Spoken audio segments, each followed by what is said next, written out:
Исәнмез, кадерле укучыларым. Бүген без сезнең белән дәрестә күкертнең үзекләре һәм куллану темасына практик биремнәр тишеп алачакбыз. Бирем номер 1. Экранда сез блиц сораулар күрәсез. Сорауларны укыгыз һәм җавап бирегез.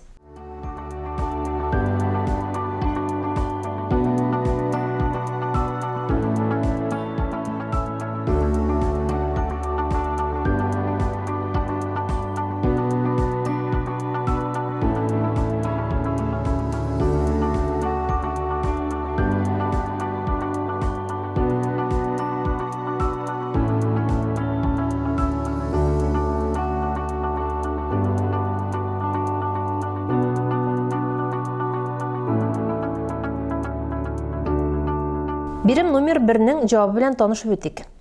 Күкертнең оксидлашу дәрәҗәләре 0, -2, +4, +6.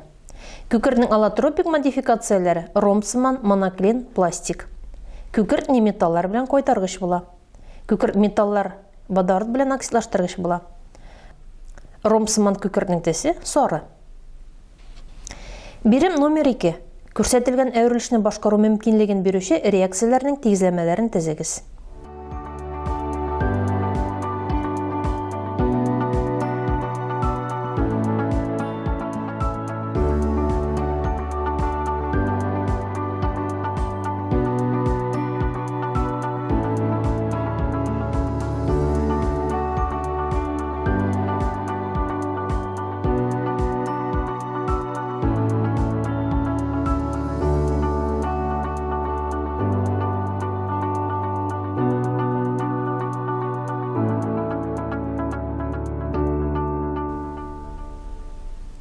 Бирем номер 2-нең җавабы белән танышып үтик.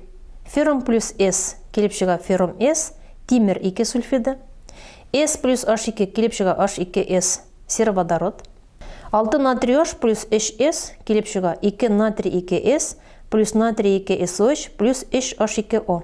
Натрий сульфиды һәм натрий сульфиты барлыкка килә. S плюс O2 килеп чыга SO2. Күкерт 4 оксиды. Күкерт 4 оксидына кислород кушабыз икән, күкерт 6 оксидына әверелә. 2SO2 плюс O2 килеп чыга 2SO3. Бирем номер 3. Мәсьәлә тишеп алыйк. 11,2 грамм тимергә 3,2 грамм күкерт кушып җылытканнар. Реакция вакытында күпме масса тоз барлыкка килгән һәм кайсы матдә күпме массада реакция кирип бетмәгән.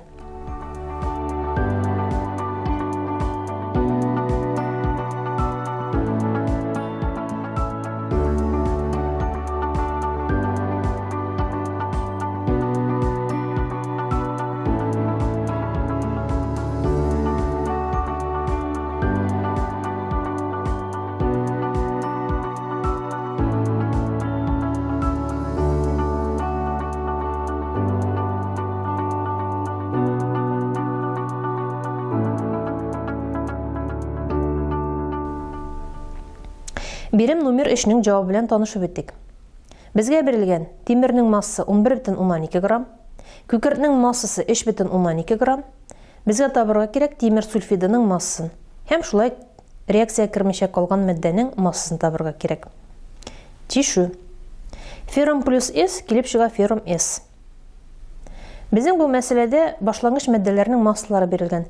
Ике матдәнең дә матдә микъдарын табабыз. N феррум тигез була 11,2 граммны белән 56 грамм бүленгән мольгә һәм килеп чыга 0,2 моль.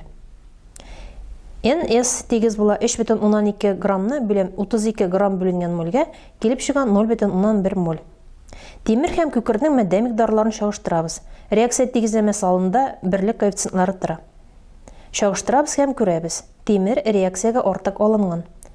Димәк, күкерт тулысынча реакция кирип беткән. Шуңа күрә алга таба мәсьәләне төшкәндә күкерт белән тимер сульфидын чагыштырабыз.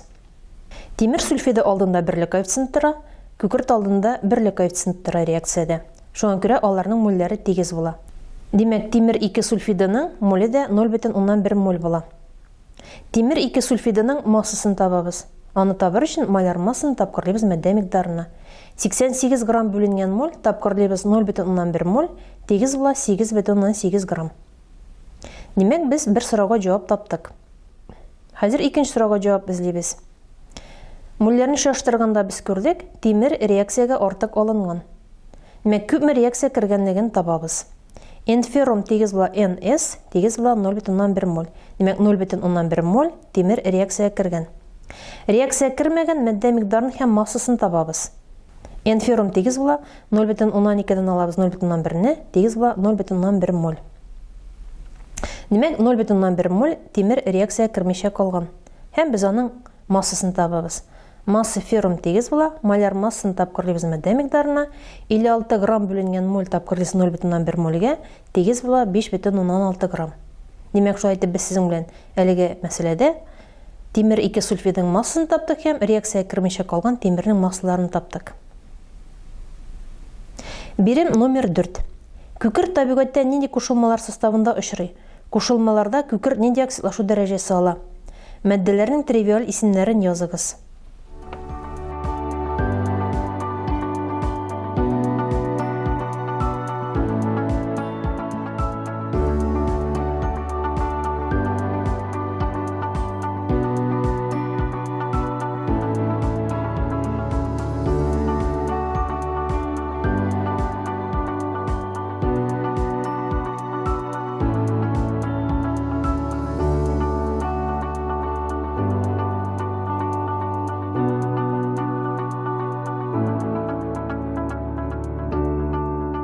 Бирем номер 4-нең җаваплары белән танышып үтик. Сероводород H2S. Күкерт -2 оксидлашу дәрәҗәсендә була. Цинк S. Цинк обманкасы. Күкертнең оксидлашу дәрәҗәсе -2. Гидраргерум S. Киноварь. Күкертнең оксидлашу дәрәҗәсе -2. Плюмбум S. Кургаш ялтыравыгы. Күкертнең оксидлашу дәрәҗәсе -2. Феррум S2. Пирит яки күкерт кальциданы. Күкертнең оксидлашу дәрәҗәсе -1.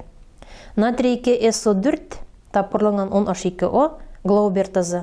Күкертнең оксидлашу дәрәҗәсе +6. Кальций SO4 тапкырланган 2H2O гипс. Гипста күкертнең оксидлашу дәрәҗәсе +6. Кадерле укучылар, бүген дәрестә без сезнең белән күкертнең үзәкләре һәм аны кулланышы темасына практик биремнәр чишеп алдык.